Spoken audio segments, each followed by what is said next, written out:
Hi there, welcome to my video. Today, I want to invite you to go on a virtual trip with me. A trip to one of my favorite spots in the city. Let's grab a coffee, take a relaxing walk together with no destination planned. We just wander around, observing how people around us are communicating, whether it's one-way communication or two-way communication. For those who have known me or who have not, my name is Jing. I'm a product designer who has backgrounds in both advertising and apparel.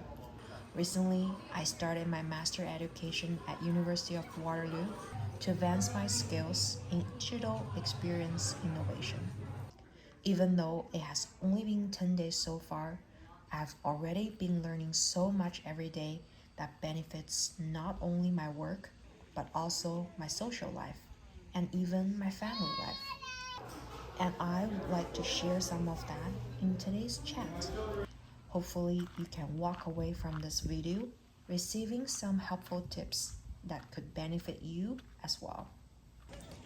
And by now, you probably already had some ideas where we are. Yes, we're at the Toronto Zoo. This is probably the best place in the city to observe how communications are carried out. Come, let's hop on the Zoomobile and start our tour around the zoo. As an adult, I've never thought of trying out the Zoomobile. But today, since we're having a special topic, I thought the Zoomobile is the perfect place to observe one-way communication. Imagine this. Right now, I'm handing over a task to you. I need you to deliver an exceptional experience to all zoo visitors without showing yourself, without any action, without even having eye contact. You have to make their trip fun and purposeful only through your voice. How would you achieve that? Let's see how our Zoomobile guide achieves it. And on the right hand side, we are coming up on our Indian rhino. You can see he's just next to his wallow where he'll coat himself in a layer of mud. And it looks like he's going in his wallow right now. It looks like he's just watching us go by. Let's all wave to Kieran. What do you think? I definitely laughed when she mentioned that the rhino was coating himself with sunscreen. From my observation, three aspects made her communication successful. First, tone of the voice. To set the style of the party, you need to use the appropriate tone. In this case, she was using the carnival style tone, the same tone you would be hearing at Wonderland Park or at a circus show. The voice is bright and cheerful, it instantly brings you into the mood of party. But if I am using the same kind of tone to have this coffee chat with you, you probably have already turned off the video and walked away. Second, make sure your audience knows what you're talking about. Since they won't be able to see you, you need to accurately guide them towards the goal with just your voice. Instead of just saying, "Hey, look over there." Everybody starts to look up, down, to the left, or to the back. You need to use a more accurate description like, if you turn to your right hand side, coming up, you will see the wallow, where our rhino friend does his sunbathing all day. This way, you will be able to deliver the message without accidentally bypassing your audience. Third, find something short and unique to tell. If you were to plan an elevator pitch to introduce yourself, what would you tell? I'm sure there are many interesting facts about rhinos that you could make a 2-hour documentary about them. But from this less than 30 seconds intro, I've learned and saw that the rhino loves to protect their skin with organically sourced sunscreen, just like us. I definitely felt the connection right away and can't wait to wave my hand to say hello. Alright, moving on from the rhino. Let's hop off and take a walk through the park.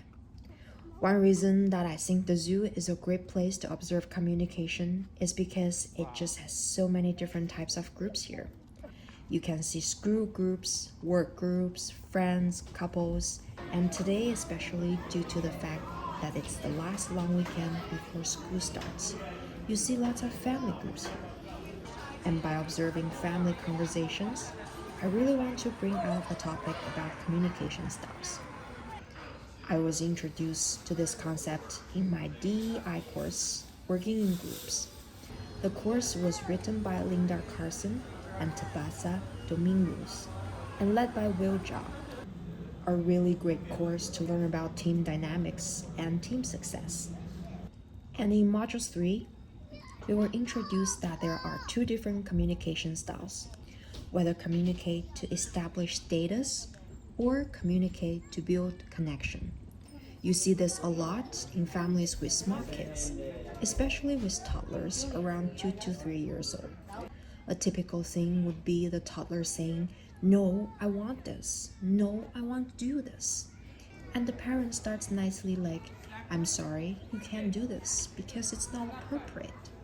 But of course, how could a 2-year-old understand appropriate? So the demanding continues, and eventually the parent has to upgrade the conversation to a more masculine style, usually with hands on the waist, eyebrows frowned, and voice raised up to say, "No, the rule is the rule, and you have to do it." And next thing you know, the tears are pouring out, the whole park turns around to find out what's going on. Now the parents have no choice. They have to quickly switch to a more feminine style of communication. That is, to show empathy, invite the child to share the feeling, and maybe coming to a compromise in the end to shut this whole thing off. You may not deal with a lot of 2 years old or act a lot like a 2-year-old in your everyday life. But different communication styles do play an essential role contributing to team success. We might have been in a team environment where we tend to avoid problems by communicating in a passive style, or in the opposite environments where we need to get our opinions out with a show of strength. Neither of these styles can truly improve team efficiency. The ideal middle ground that was introduced in our module is actually assertive communication, where everyone feels safe to express themselves openly. They are not afraid of being judged or making mistakes. They practice active listening and make skillful suggestions. They give clear expectations and positive recognitions, but also knowing that they could do an assertive withdrawal anytime if things are getting too heated. Communication is a skill and it requires lots of practice, but knowing the direction is definitely a big step towards success. I hope my sharing today can be helpful, and thank you so much for joining me.